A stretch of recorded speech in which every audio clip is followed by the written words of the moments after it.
Andrew Dye here in Somerville, Massachusetts, in the neighborhood of a Unity Värm project. Somerville is a close-in suburb of Boston. The houses are pretty close together here, and this is an urban infill project. Here we are with the Värm. There was an existing house on this site. The owners, when they bought it, worked with an architect to develop a plan to fix up the house, make it energy efficient, make it more functional, and as it turned out, it was just going to be too expensive, and they would have still ended up with something that really wasn't just right for their needs.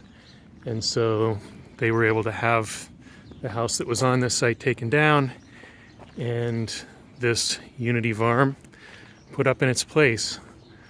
Unity's panelized system, it works particularly well in these situations because the shell of the house goes up fast. The crane actually was parked in the neighbor's driveway so that we didn't have to get a street closing permit for the crane work. The shell of this house went up in a few days and it was weather tight, and that works real well in a neighborhood like this where normal construction can be much more disruptive and take a much longer time. The form of this house is the basic Värm. It's the core of the Värm.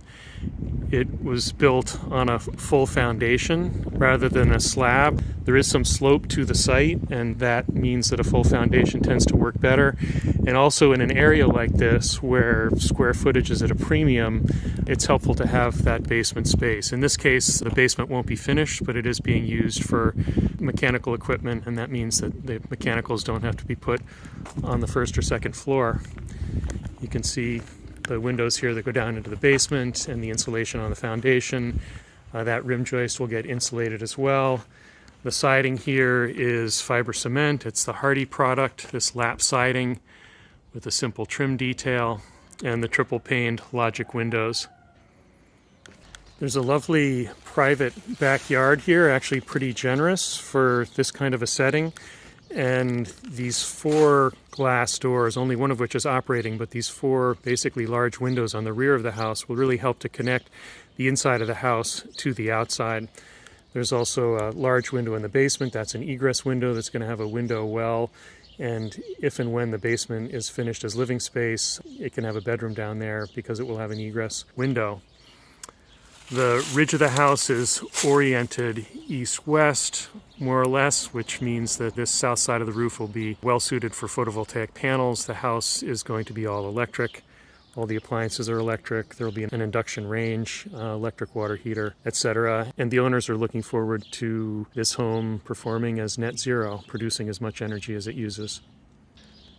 I was just speaking with a contractor, and he was pointing out that it's really hard to get a dumpster in the city, or it's not hard, but it's expensive, and you got to park it on the sidewalk for a lot like this. And so one of the things that he appreciates about Unity's process is that we were able to get away without a dumpster. We took care of all of our trash. He's dealing with his trash in a different way, and this whole process is working out well for him. All right, let's take a look inside the house. The entrance, actually the main entrance, is at the far right corner back there. That's where the front entry door will be, so that's the street side. We just came in through the back door, and as is typical with a Värm, we've got these timbers here that are supporting the second floor, and they're separating this generous kitchen, dining, living area from what's more of kind of a utility core on the other side of those timbers. So we've got the entry door, as I said, and a front entry closet that the owners are very excited about. Stairs down to the basement. And then adjacent to the stairs, this is going to be a pantry next to the stairwell there. The owners are foodies. They're more than foodies. She's actually a professional food journalist. Cynthia hosts a podcast called Gastropod, kind of about the science of food, and so they wanted to have a big pantry. They're very excited about that. The kitchen is going to be here in this corner. Because they have such a large pantry, they felt that they don't need a lot of upper cabinets, so the kitchen's going to have a nice open feel to it. In fact, this is the wall that we're looking at right here. You can see the range hood in the middle and the windows, and there's going to be an induction range between those 2 windows with a range hood above. We've pre-installed in the shop a penetration through that eave wall panel that will be for the range hood. And then the sink will be centered on that window there, and the fridge will be to the left of those windows. These big things on the floor here are the pre-finished stairs down to the basement and to the second floor that we've provided. They're just stored here temporarily. And there's going to be an island in the kitchen, so an L-shaped kitchen with an island. The island's going to go right about there. So that's the first floor, pretty simple, pretty open. A little bit of an alcove behind that timber post that will have some shelves in it. Those are the stairs to the second floor. Another alcove here adjacent to these doors, and then a powder room, a lav that's tucked here in the corner, which is pretty typical for this farm design. We'll go upstairs now, and the second floor is actually a little bit different from a typical farm. We've built a couple of houses like this, but you come to the top of the stairs here in the second floor, and there's this nice open space here, and it's going to basically be kind of a family room, den, TV room, so that the TV isn't really going to be a focal point down on the first floor. We've got a couple of bedrooms here on the south side that are actually going to be functioning as home offices for most of the time, but they can double as bedrooms, as guest bedrooms. So there's one here in the corner with light coming in on two sides. Then there's one in the middle as well. Both of these bedrooms have closets that are going to be accessed by pocket doors. Closets backing up to each other in these bedrooms. As you go down the hallway here, this space here was originally called the laundry area on the second floor, but in fact, Cynthia's going to use it for recording for her podcast, for the Gastropod podcast, so she'll have a little quiet, sound-insulated space here to do that work. Opposite the hallway from this middle bedroom is a full bathroom here with a sink, a commode, and this tub shower unit. Again, it's tough to get it all in with this camera.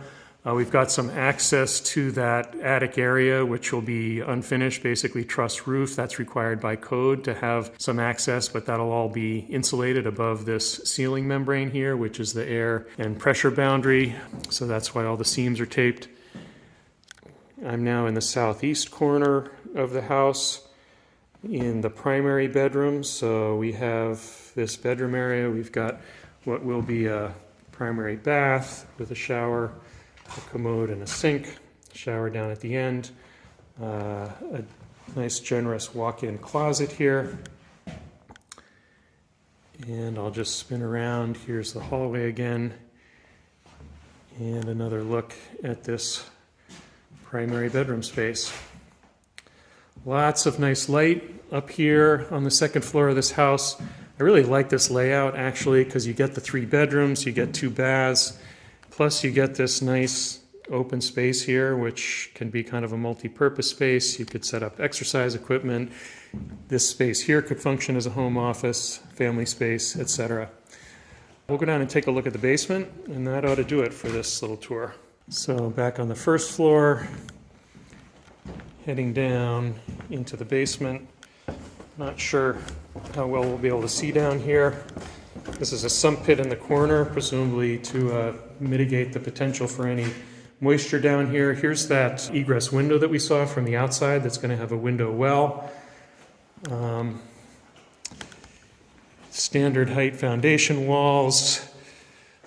You can see the timbers, the beam and the posts that support the first floor framing. We've got some mechanical space that's been framed up adjacent to the stairwell. There's a water heater there, electric resistance water heater. You can kind of sort of see the electric panel there as well. There's going to be water coming in. There are going to be drain lines going out. And then we've got those little windows bringing some natural light into this side of the basement.